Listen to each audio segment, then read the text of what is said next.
Prêt pour l'impact? C'est la question que je pose chaque jour à une personnalité qui compte dans notre économie. Et j'accueille Sandrine Martin, bonjour. Bonjour. Ravi de vous accueillir sur ce plateau. Vous êtes la directrice générale adjointe d'Osmaya, qui est une marque ombrelle, en quelque sorte, qui regroupe les groupes Pinson et Botanica Fusion Alliance, qui date de 2021. Comment ça se passe?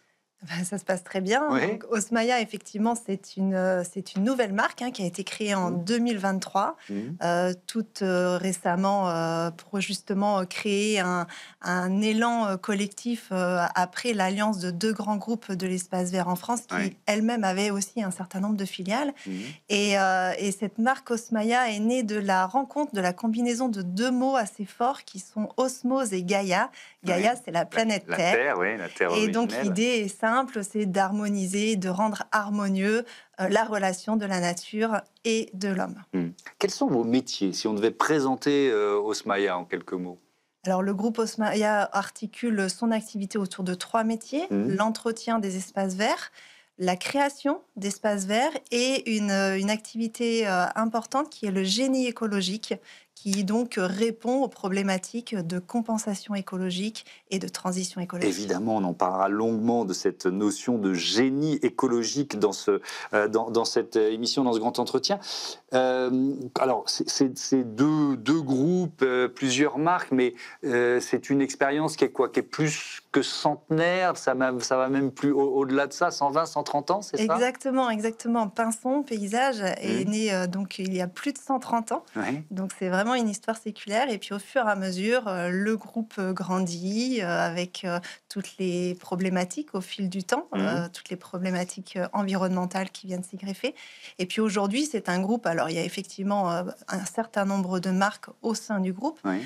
Osmaya est la marque ombrelle qui porte les ambitions du groupe, mais on s'attache quand même à garder le nom de chacune des entités de façon à avoir un impact très local, un ancrage territorial assez fort et garder cette proximité avec nos clients et avec les donneurs d'ordre. Et on va parler évidemment de ces enjeux environnementaux, de ce que Osmaya fait pour réduire son impact en la matière. Quelques chiffres: 2300 collaborateurs, un chiffre d'affaires affiché en 2024 de 265 millions d'euros et une présence dans déjà 3 pays, la France, la Suisse et les Pays-Bas.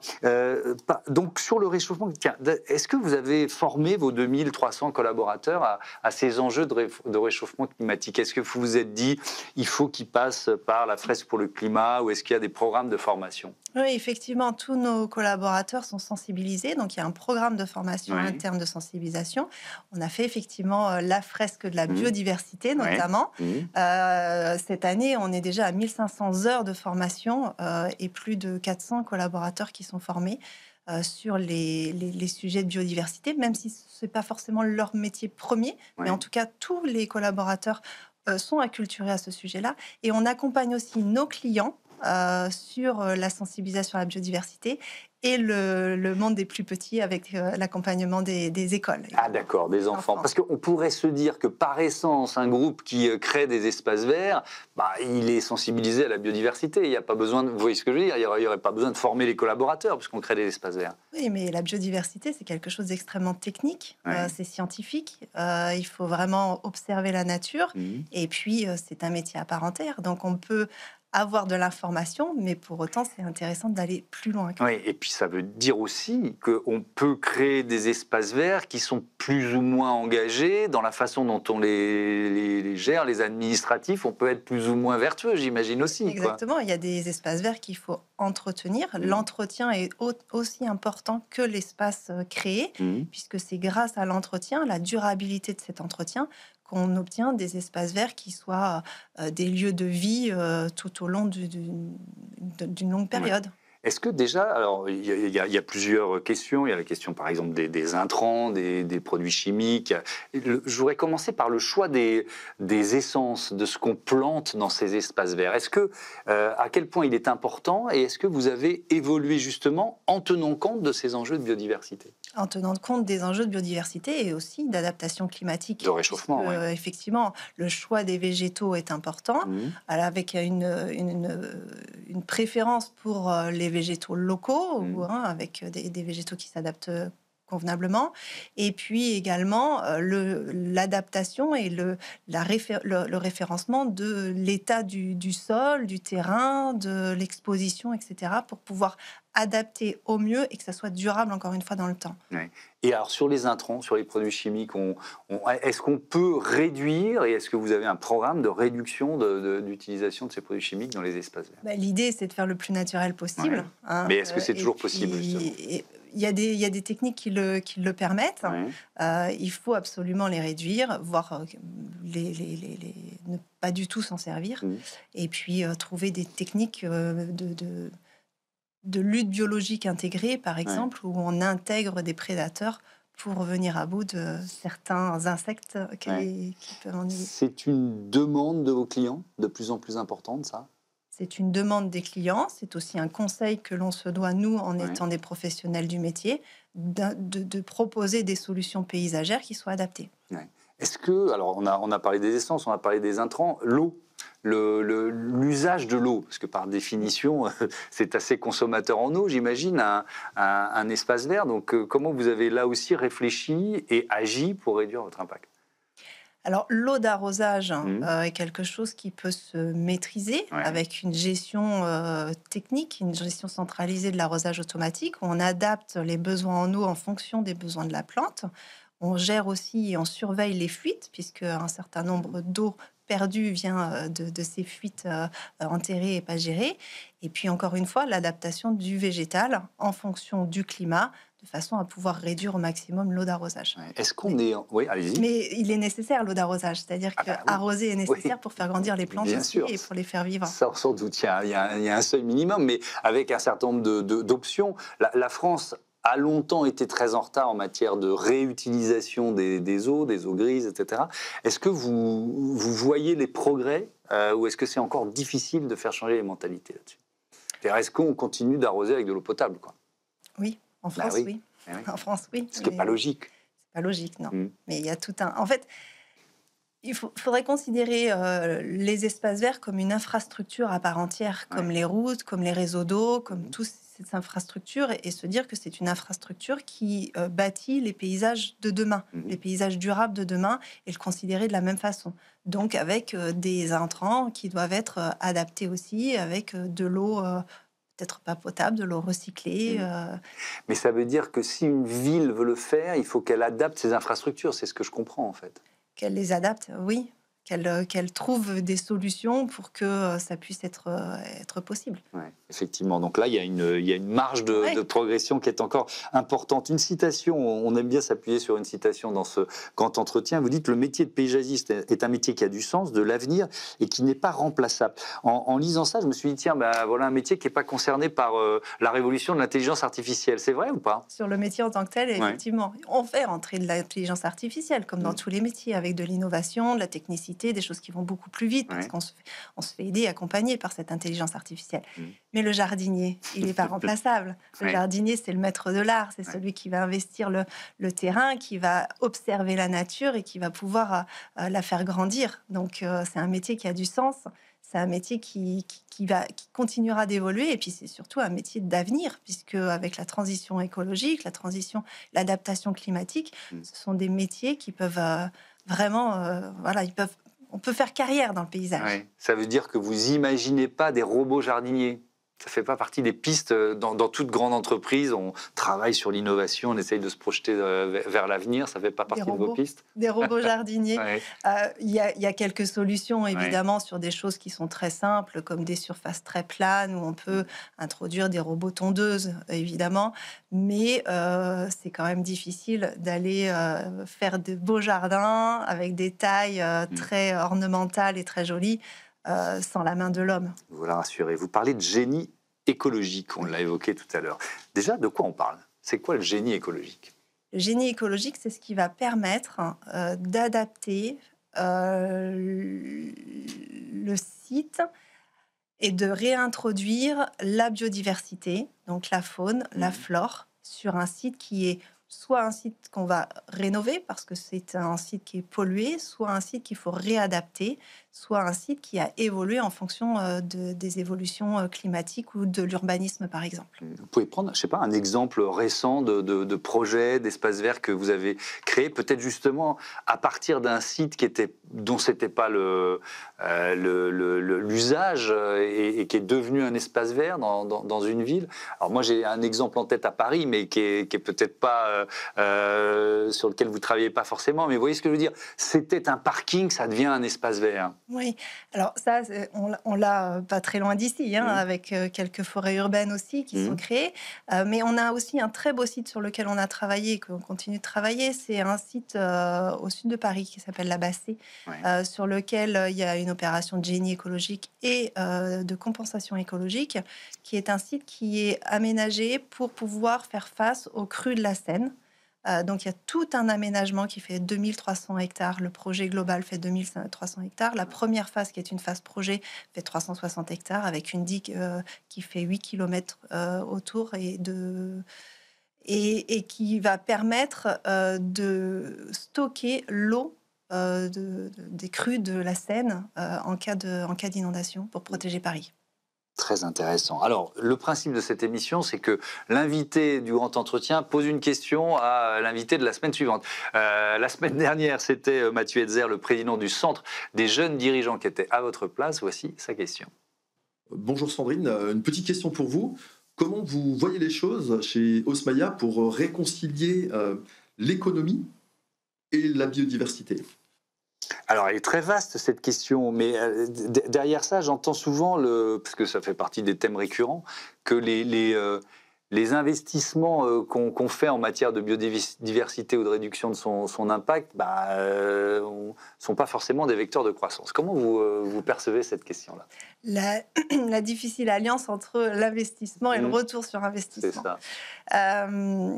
Aujourd'hui, toutes les entreprises, tous les grands donneurs d'ordre sont obligés d'intégrer des analyses d'impact et de risques environnementaux, sociétaux, etc. Donc, tout le monde doit faire attention à son impact, notamment sur la biodiversité.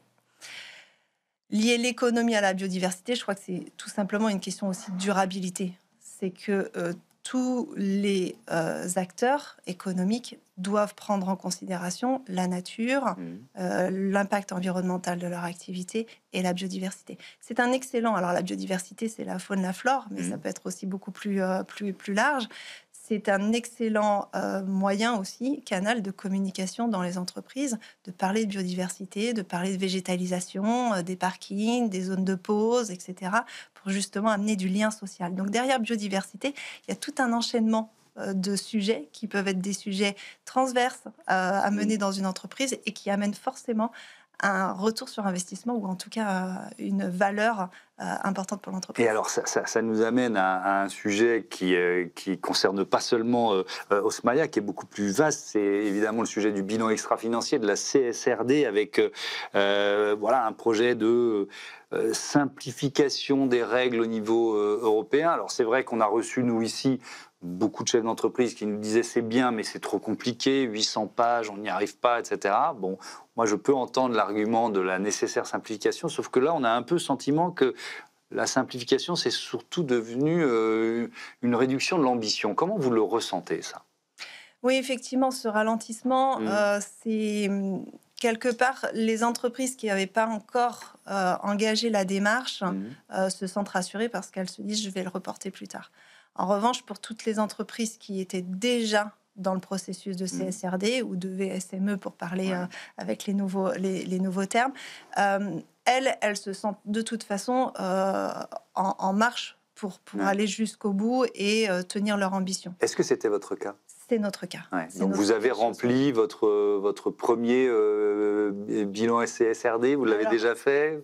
Oui, on sera éligible en 2028, mais effectivement, on a déjà un rapport RSE. Ce qui est vraiment intéressant, c'est que cette CSRD, comme toutes les démarches extra-financières, permettent des vrais leviers de transformation dans les entreprises, des vrais leviers de structuration, d'organisation, et de mettre des sujets, encore une fois, en transverse, qui aident à faire grandir l'entreprise. Oui.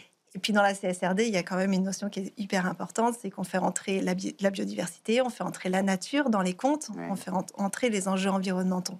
Donc ça permet aussi aux entreprises de s'engager davantage sur ces sujets-là. Et de se comparer.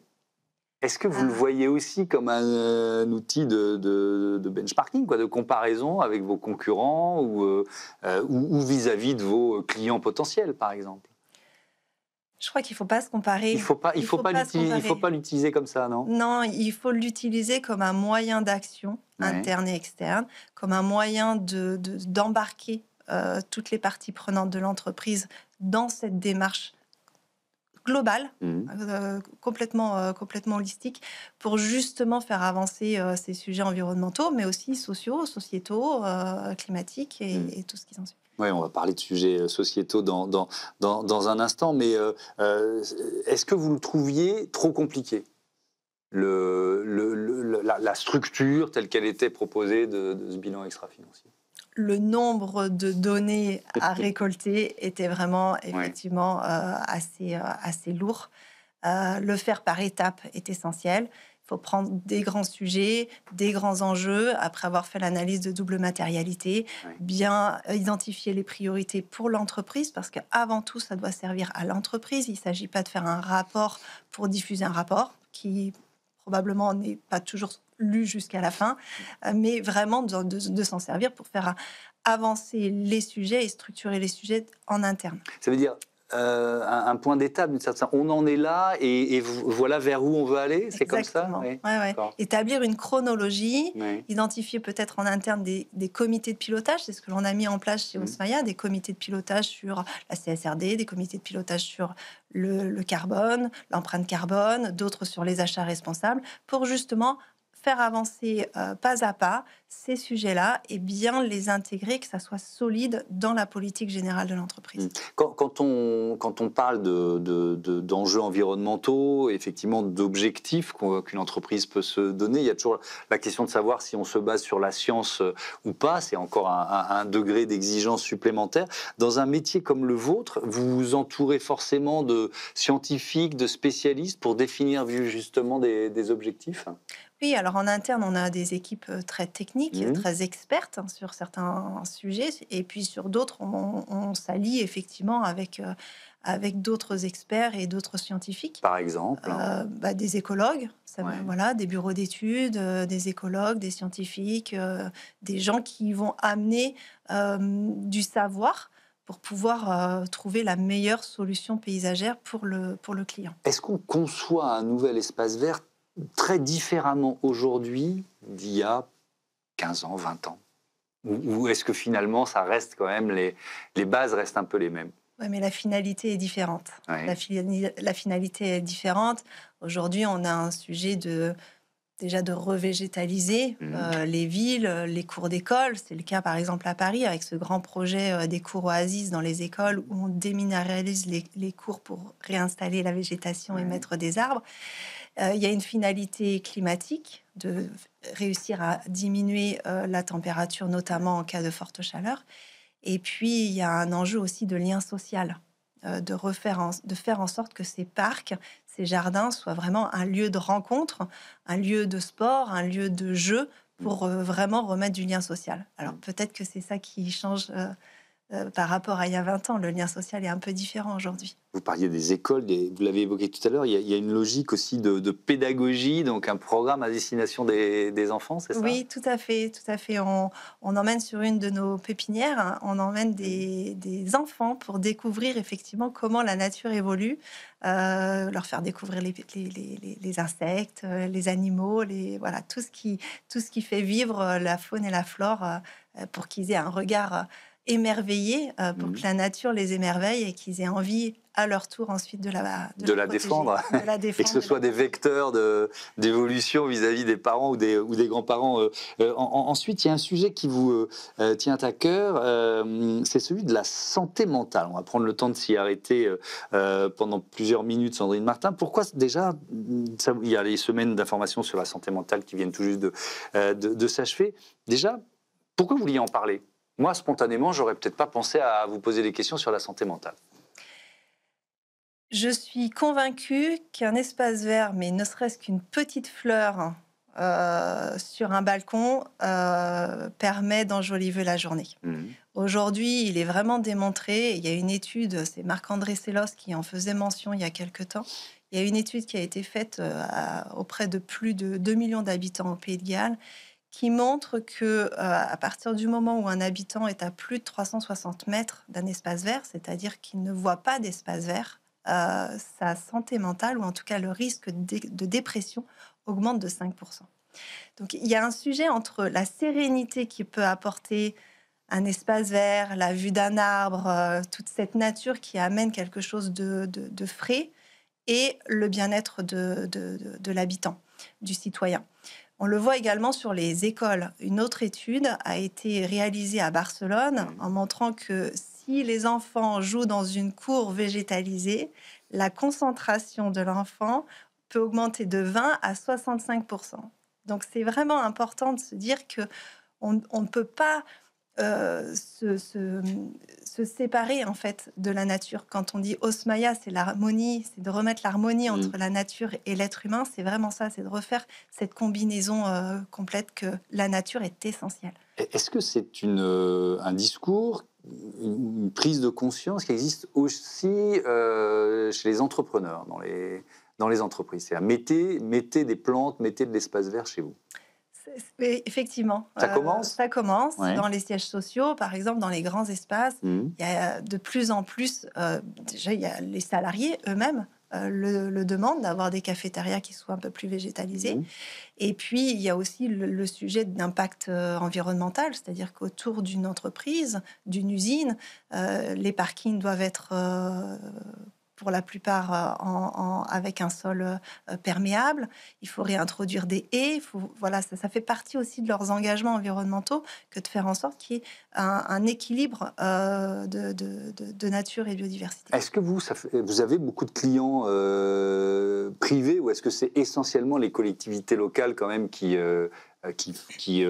sont vos interlocuteurs, on va dire, naturels? On a des collectivités, des grands comptes également, des entreprises, des grandes entreprises. Qui vous demandent de créer des espaces verts? Des entreprises qui nous demandent de créer des espaces verts, effectivement, et puis surtout de les entretenir ensuite, pour qu'ils soient durables dans le temps et praticables. Des gestionnaires de sites, de parcs immobiliers, où il faut réintroduire aussi la nature, ou en tout cas préserver le parc arboré qui existe. Puis des clients plus particuliers, de prestige, qui ont un patrimoine arboré et végétal et qui veulent le préserver. Des exemples de sites comme ça, un peu prestigieux, sur lesquels vous intervenez? Oui, on a le château de Versailles, par exemple. C'est pas mal comme site prestigieux. Voilà, okay. Donc, c'est gigantesque, le parc du château de Versailles. C'est par projet, c'est par zone, etc. Mais ça amène aussi... ça permet de montrer que dans le métier du paysage, dans le secteur du paysage, il y a vraiment beaucoup de métiers qui sont différents, complémentaires mais différents. On ne va pas agir de la même façon sur un site comme le château de Versailles, de la même façon que sur un site d'une forêt urbaine, par exemple, ou d'une cour d'école, ou d'un site à dépolluer sur une usine. Vous vous définissez comme une entreprise agile, qui privilégie l'intelligence collective. Ça veut dire quoi concrètement? Je trouve ça très joli comme engagement, mais qu'est-ce que ça signifie? Oui, effectivement, ça fait partie d'une de nos valeurs, l'agilité. On a conservé, en France, on a 70 sites d'exploitation, ce qui nous permet d'avoir un ancrage territorial très très fort, d'être en proximité avec nos clients, d'avoir gardé et conservé nos marques en local pour ne pas créer l'écart. Et cette agilité permet à la fois de répondre rapidement à nos clients, mais le fait de faire partie d'un grand groupe permet aussi d'intégrer les bonnes pratiques de d'autres structures. Quand ça marche quelque part, on peut l'intégrer ailleurs. D'accord. Si ça a fonctionné sur un site, il y a un partage d'expérience qui se crée en interne, et donc les bonnes pratiques sont appliquées ensuite sur d'autres choses. Mais on est quand même dans une organisation avec de la verticalité, forcément. Oui, comme dans les grands groupes, parce qu'il faut des services supports, mais il y a énormément d'autonomie dans les régions, il y a de l'autonomie aussi au sein des structures plus locales. Le tout, c'est l'échange, et c'est pour ça qu'on parle d'échange collectif. C'est l'échange qui va se créer. Je vous parlais tout à l'heure de comité de pilotage qui permet justement de casser ces silos de hiérarchie et de pouvoir discuter et envisager des plans d'action sur des sujets très concrets avec des personnes les plus passionnées du groupe. Donc, ça permet d'avoir cette ambition et cet engouement pour faire évoluer les choses au sein du groupe. Merci beaucoup, Sandrine Martin, d'être venue nous présenter et partager avec nous voilà, les enjeux environnementaux et sociétaux du groupe Osmaya. Je vous dis à bientôt sur Be Smart for Change. Voilà, on passe tout de suite à notre rubrique Startup.